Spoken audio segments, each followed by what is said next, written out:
Assalamualaikum warahmatullahi wabarakatuh. Alhamdulillah alladzi amarna bittaqwa wa nahana 'anit tiba'il hawa. Wassalatu wassalamu ala sayyidina Muhammadin sayyidil Mustafa wa ala alihi wa ashabihi ahli sidqi wal wafa, amma ba'du. Pemirsa Ngebakul dan sahabat Ngebakul rahimakumullah rahmatal abrar. Alhamdulillah wa syukurillah, pada kali ini kita dapat berjumpa. Doa saya menyertai Anda semuanya.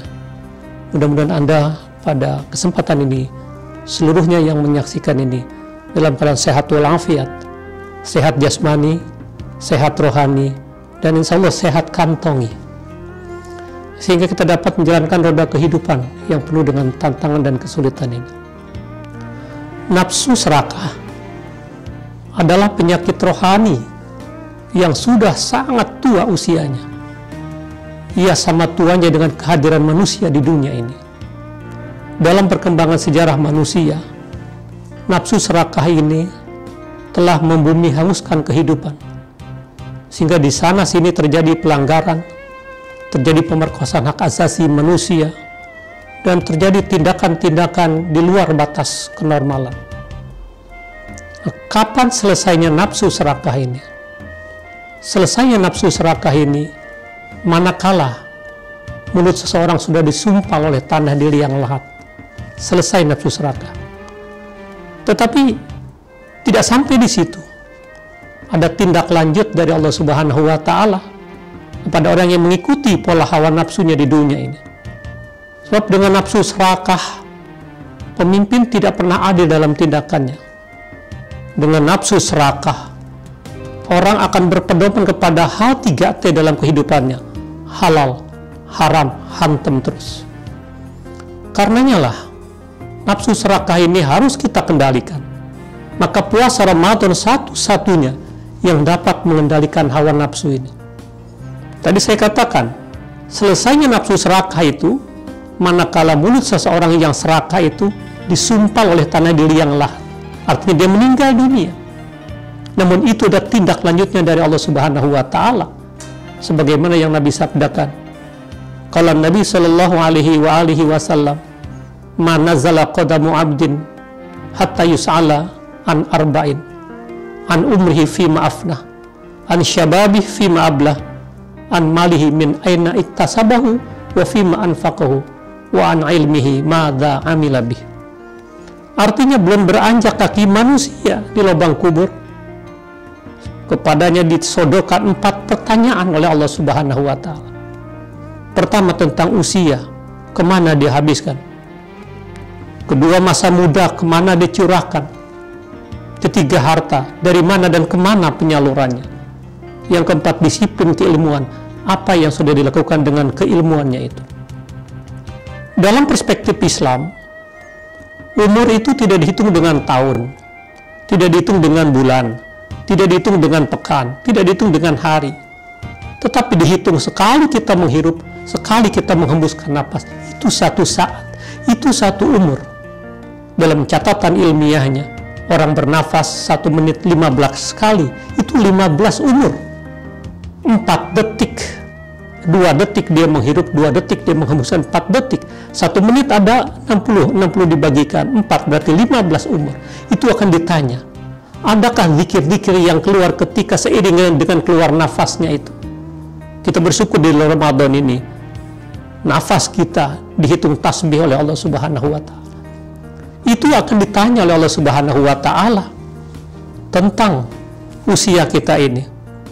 Alhamdulillah, bila seseorang makin panjang usianya, makin bijak dalam perilakunya, makin saleh, makin dekat dengan Allah Subhanahu wa Ta'ala. Tetapi bagi mereka, kalau panjang umur ternyata makin jauh dari rahmat Allah, ini sangat mengecewakan. Karena Nabi bersabda, khairun nas man tala umruhu wa hasuna amaluhu, wa syarrun nas man tala umruhu wa sa'a amaluhu. Sebaik-baik manusia adalah yang makin lanjut usianya tetapi makin bagus perilakunya. Seburuk-buruknya orang adalah yang buruk tingkah lakunya seiring dengan panjangnya umur. usia sudah pala 6, uban sudah mulai bertabur, gigi sudah mulai pada gugur, pipi sudah mulai kendur, mata sudah kabur. Kalau sakit hanya makan bubur, berteman dengan undur-undur, besok masuk lubang kubur, masih belum mau sholat juga, masih tidak puasa juga. Untuk apa? Apa kata dunia nantinya? Itu akan ditanya tentang usia. Yang kedua, an syababi fima ablah, masa muda akan ditanya kemana dicurahkan. Syukur alhamdulillah, masa mudanya digunakan untuk hal-hal yang bermanfaat, untuk hal-hal yang punya nilai sentuh kepada masyarakat, sehingga dia berkata, laisal fata man yakunu kan abi, innamal fata man yakuluha anada. Bukan pemuda yang hanya mengandal kepada kehebatan orang tuanya, yang namanya pemuda yang bisa berkata, inilah aku, inilah hasil karyaku. Itu pemuda. Kita mendapatkan sosok pemuda yang punya budaya prestasi dan prestise, di samping akhlakul karimah. Ini akhlak Nahdliyin, ini akhlak gerakan pemuda Ansor. Harus dikemas, harus dibungkus perilakunya dengan akhlakul karimah. Ilmu terbatas, ilmu relatif, tapi akhlak yang lebih mahal. Karena itu seiring dengan itu, ketika awal diutusnya Nabi bersabda, innama bu'istu liutammima makarimal akhlak. Sesungguhnya saya diutus oleh Allah untuk menyempurnakan akhlak. Karena itulah masa muda yang nanti kelak akan dipertanyakan oleh Allah Subhanahu wa taala. Mari pemuda itu harus pandai membaca isyarat zaman. Hanya energik, lincah dia. M-nya muruah, apik, U-nya uswah, teladan dia. D-nya dedikasi, A-nya amanah. Jadilah pemuda yang seperti itu. Sehingga dia pemuda yang begitu berhak untuk memegang tapuk kepemimpinan di masa-masa mendatang dari berbagai macam aspek kehidupan ini. Itu nilai masa muda. Kemudian yang ketiga, akan ditanyakan oleh Allah kepada kita semuanya ini tentang harta yang kita peroleh, dari mana dan kemana. Akan ditanya, min aina iktasabahu wa fima anfaqahu. Dari mana dan kemana, itu akan ditanya oleh Allah Subhanahu wa taala. Bersyukurlah, makin banyak harta penyalurannya, terutama bagi saudara-saudara kita yang saat ini memerlukan, itu mendapatkan sentuhan dari kita bersama. Bersyukur orang yang banyak harta, tapi begitu besar perhatiannya kepada Allah Subhanahu wa taala. Ini harta. Kita tidak ingin harta ini justru akan menjerumuskan kita pada lembah kenistaan. Orang yang menabung, orang yang memberikan sedekah tidak pernah akan miskin. Tidak ada sejarahnya orang jatuh bangkrut pailit karena sedekah, tidak ada. Yang ada, aku menderita karena hutang, aku melarat karena hutang, hutangku banyak karena judi yang membawaku mati. Ini akan ditanya harta. Yang terakhir, yang keempat ditanya, wa an ilmihi madza amila bih, tentang disiplin keilmuan, apa yang sudah kita perbuat dengan keilmuan itu. Jangan berdiam diri atas kealimannya, jangan berdiam diri atas kebodohannya. Al-alim lan yaskuta ala ilmi, wal jahil lan yaskuta ala jahli.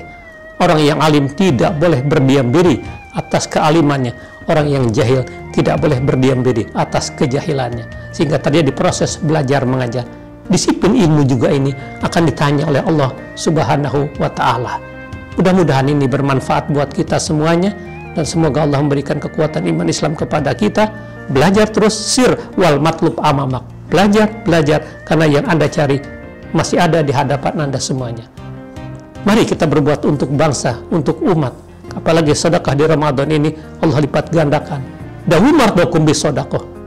Banyakkan, obati penyakitmu dengan banyak sedekah. Keilmuanmu, berikan sentuhan-sentuhan kontribusi kepada umat agar tidak salah dalam merodak kehidupannya. Ini saja, semoga ada manfaatnya. Wa ma taufiqi illa billah, alaihi tawakkaltu wa ilaihi unib. Wallahul muwaffiq ila aqwamit thoriq. Assalamualaikum warahmatullahi wabarakatuh.